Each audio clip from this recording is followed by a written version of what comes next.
Hello everyone, this is Sarah. So today I'll be talking about another story, Everest मेरी शिखर यात्रा।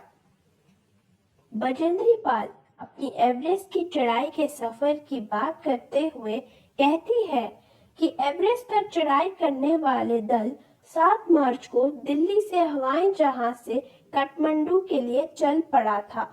उस दल से पहले ही एक मजबूत दल बहुत पहले ही एवरेस्ट की चढ़ाई के लिए चला गया था, जिससे कि वह बजेंद्री पाल वाले दल से बेस कैंप पहुंचने से पहले बर्फ के गिरने के कारण बने कठिन रास्तों को साफ कर सके।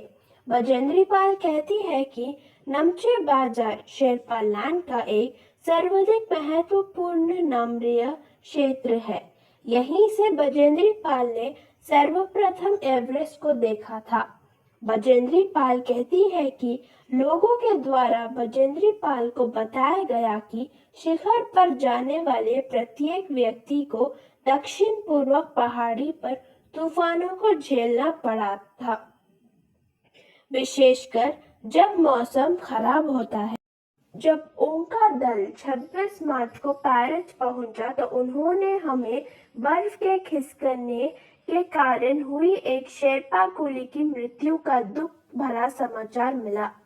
16 शेरपा कुलियों के दल में से एक की मृत्यु हो गई और 4 घायल हो गए थे। इस समाचार के कारण बजेंद्री पाल के अभियान दल के सदस्यों के चेहरे पर छाई उदासी को देखकर उनके दल के नेता कर्नल कुल्लर ने सभी सदस्यों को साफ साफ कह दिया कि एवरेस्ट पर चढ़ाई करना कोई आसान काम नहीं है। वहां पर जाना मौत के मुंह के कदम रखने के बराबर है। बजेंद्री पाल कहती है कि उपनेता प्रेमचंद, जो पहली वाली दल का नेतृत्व कर रहे थे, वह भी 26 मार्च को पेरिस लौट आए। उन्होंने बजेंद्री पाल के दल की पहली बड़ी समस्या बजेंद्री पाल और उनके साथियों की खुम्बो हिमपात की स्थिति के बारे में बताया। उन्होंने बजेंद्री पाल और उनके साथियों को ये भी बताया कि पुल बनाकर, रस्सियां बांधकर तथा झंडियों के रास्ते को चिन्हित कर सभी बड़ी कठिनाइयों का जायजा ले लिया गया है। उन्होंने बजेंद्री पाल और उनके साथियों का ध्यान इस पर भी दिलाया कि ग्लेशियर बर्फ की नदी है और बर्फ का गिरना अभी जारी है, जिसके कारण अभी तक के लिए गए सभी काम व्यर्थ हो सकते हैं और उन लोगों को रास्ता खोलने का काम दोबारा करना पड़ सकता है। बजेंद्री पाल कहती है कि बेस कैंप में पहुंचने से पहले उन्हें और उनके साथियों को एक और मृत्यु की खबर मिली। जलवायु के सही न होने के कारण एक रसोई सहायक की मृत्यु हो गई थी। निश्चित रूप में अब बजेंद्री पाल और उनके साथी आशा उत्पन्न करने स्थिति में नहीं चल रहे थे, अभी घबराए हुए थे। बेस कैंप पहुंचने पर दूसरे दिन बजेंद्री पाल ने एवरेस्ट पर्वत तथा इसकी अन्य श्रेणियों को देखा। बजेंद्री पाल हैरान होकर खड़ी रह गई। बजेंद्री पाल कहती है कि दूसरे दिन नए आने वाले अपने ज्यादातर सामान को वे हिमपात के आधे रास्ते तक ले गए। डॉक्टर मीनू मेहता ने बजेंद्री पाल और उनके साथियों को एल्यूमीनियम की सीढ़ियां से अस्थायी पुलों का बनाना, लट्टू और रस्सियों का उपयोग, बर्फ की आधी तिरछी दीवारों पर रस्सियों को बांधना और उनके पहले दल के टेक्निक कार्यों के बारे में उन्हें विस्तार से सारी जानकारी दी। बजेंद्री पाल कहती है कि उनका तीसरा दिन हिमपात से कैंप 1 तक सामान धोकर चढ़ाई का अभ्यास करने के लिए पहले से ही निश्चित था। रीता गेम्बू तथा बजेंद्री पाल साथ साथ चढ़ रहे थे। उनके पास एक वॉकी टॉकी था जिससे वे अपने हर कदम की जानकारी बेस कैंप पर दे रहे थे। कर्नल कुल्लर उस समय खुश हुए जब रीता गेम्बू तथा बजेंद्री पाल ने उन्हें अपने पहुंचने की सूचना दी, क्योंकि कैंप एक पर पहुंचने वाली केवल वे 2 ही महिलाएं थीं। जब अप्रैल में बजेंद्री पाल कैंप बेस में थी, तेंजिंग अपनी सबसे छोटी सुपुत्री डेकी के साथ उनके पास आए थे। उन्होंने इस बात पर विशेष महत्व दिया कि दल के प्रत्येक सदस्यों और प्रत्येक शेर्पा कुली से बातचीत की जाए। बजेंद्री पाल कहती है कि जब उनकी बारी आई तो उन्होंने अपना परिचय ये कहकर दिया कि वे इस चढ़ाई के लिए बिल्कुल ही नहीं सीखने वाली है और एवरेस्ट उनका पहला अभियान है। तेंजिंग हंसे और बजेंद्री पाल से कहा कि एवरेस्ट उनके लिए भी पहला अभियान है, लेकिन ये भी स्पष्ट किया कि शिखर पर पहुंचने से पहले 7 बार एवरेस्ट पर जाना पड़ा था।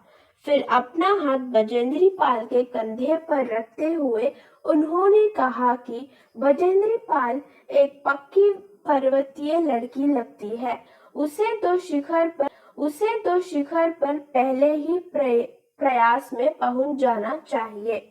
बजेंद्री पाल कहती है कि 15 से 16 मई 1984 को बुद्ध पूर्णिमा के दिन वे लाहौत्से की बर्फीली सीढ़ी दलान पर लगाए गए सुंदर रंगीन नायलॉन के बने तंबू के कैंप 3 में थी। वे गहरी नींद में सोई हुई थी कि रात में 12:30 बजे के लगभग उनके सिर के पिछले हिस्से में किसी एक सख्त चीज के टकराने से उनका नींद अचानक खुल गया और साथ ही एक जोरदार धमाका भी हुआ। एक लंबा बर्फ का पिंड उनके कैंप में ठीक ऊपर लाहौत्से ग्लेशियर से टूटकर नीचे आ गिरा था और उसका एक बहुत बड़ा बर्फ का टुकड़ा बन गया था। लोब्सांग अपनी सिवे छोरी की मदद से बजेंद्री पाल और उनके साथियों के तंबू का रास्ता साफ करने में सफल हो गए थे। उन्होंने बजेंद्री पाल के चारों तरफ की कड़ी जमी बर्फ की खुदाई की और बजेंद्री पाल को उस बर्फ की टैब से निकाल कर बाहर खींच लाने में सफल हो गए। बजेंद्री पाल कहती है कि अगली सुबह तक सारे सुरक्षा दल आ गए थे और 16 मई को प्रांत 8 बजे तक वे सभी कैंपों पर पहुंच गए थे। बजेंद्री पाल और उनके दल के नेता कर्नल कुल्लर ने पिछली रात को हुई हादसे को उनके शब्दों में कुछ इस तरह कहा कि ये इतनी ऊंचाई पर सुरक्षा कार्य का एक अत्यंत साहस से भरा कार्य था। बजेंद्री पाल कहती है कि सभी 9 पुरुष सदस्यों को जिन्हें चोटें आई थी और हड्डियां टूटी थी, उन्हें बेस कैंप में भेजना पड़ा। तभी कर्नल कुल्लर बजेंद्री पाल की तरफ मुड़े और कहने लगे कि क्या वह डरी हुई है? इसका उत्तर बजेंद्री पाल ने हाँ में उत्तर दिया। कर्नल कुल्लर के फिर न पूछने पर कि क्या वह वापस जाना चाहती है, इस बार बजेंद्री पाल ने बिना किसी दृढ़तापूर्वक कहा कि वह भी औरों की तरह एक पर्वतारोही है, इसलिए वह इस दल में आई हुई है। बजेंद्री पाल कहती है कि साउथ पोल पृथ्वी पर बहुत अधिक कठोर जगह के नाम से प्रसिद्ध है। बजेंद्री पाल कहती है कि अगले दिन यह सुबह 4 बजे उठी। उसने बर्फ को पिघलाया और चाय बनाई। कुछ बिस्कुट और आधी चॉकलेट का हल्का नाश्ता करने के बाद वह लगभग 5:30 बजे अपने तंबू से निकल पड़ी। बजेंद्री पाल कहती है कि सुबह 6:20 पर जब अंगदोराजी और वे साउथ कोल के बाहर निकले तो दिन ऊपर चढ़ आया था। हल्की हल्की हवा चल रही थी, लेकिन ठंड भी बहुत अधिक थी। बजेंद्री पाल और उनके साथियों ने बगैर रस्सी के ही चढ़ाई की। अंगोराजी एक निश्चित गति के रूप चढ़ते गए और बजेंद्री पाल को भी उनके साथ चलने में कोई कठिनाई नहीं हुई। बजेंद्री पाल कहती है कि जमे हुए बर्फ की सीधी व दलायु चट्टानें इतनी सख्त और भुरभुरी थी, ऐसा लगता था मानो शीशे की चादरें पीछी हो। उन सभी को बर्फ काटने का फाड़े का इस्तेमाल करना ही पड़ा और बजेंद्री पाल कहती है कि उन्हें इतनी सख्ती से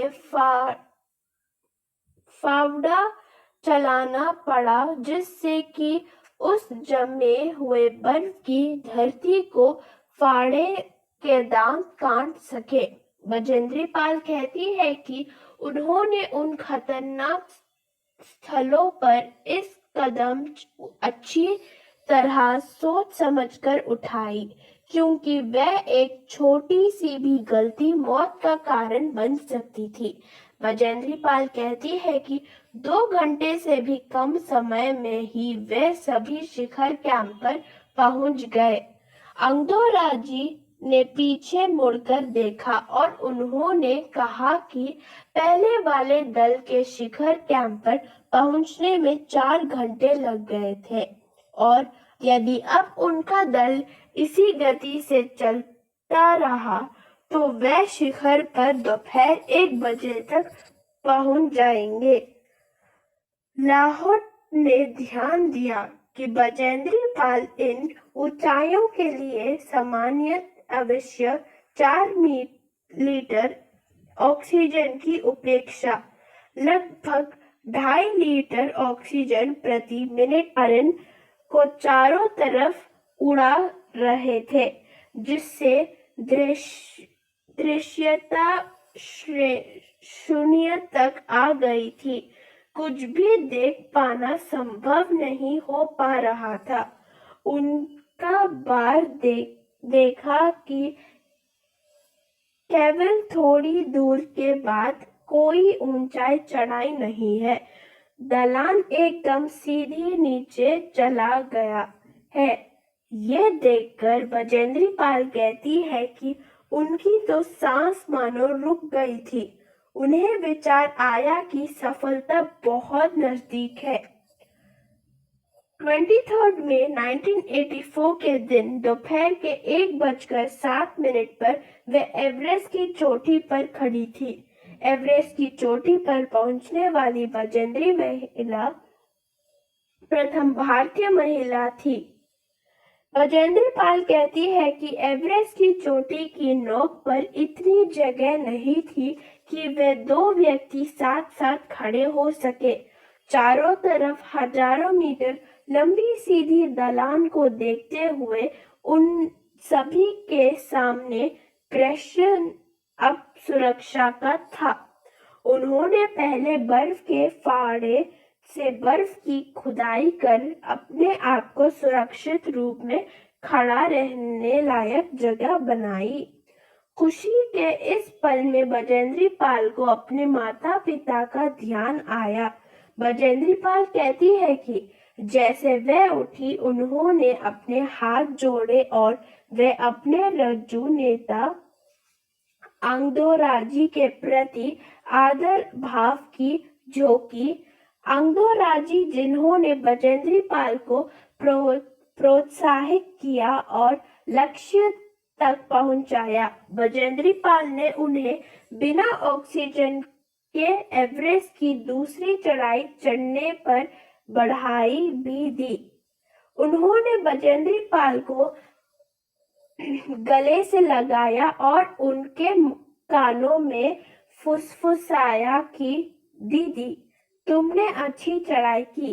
वे बहुत प्रसन्न हैं। कर्नल कुल्लर उनकी सफलता से बहुत प्रसन्न थे। बजेंद्री पाल को बधाई देते हुए उन्होंने कहा कि वे बजेंद्री पाल की इस अलग प्राप्ति के लिए बजेंद्री पाल के माता पिता को बधाई देना चाहते हैं। वे बोले कि देश को बजेंद्री पाल पर गर्व है और अब वे एक ऐसा संसार में वापस जाएगी जो उसके द्वारा अपने पीछे छोड़े हुए संसार से कदम अलग होगा। So thank you for watching, guys. I hope you like this story, and please do share, subscribe, like my video, and don't forget to comment. Thank you.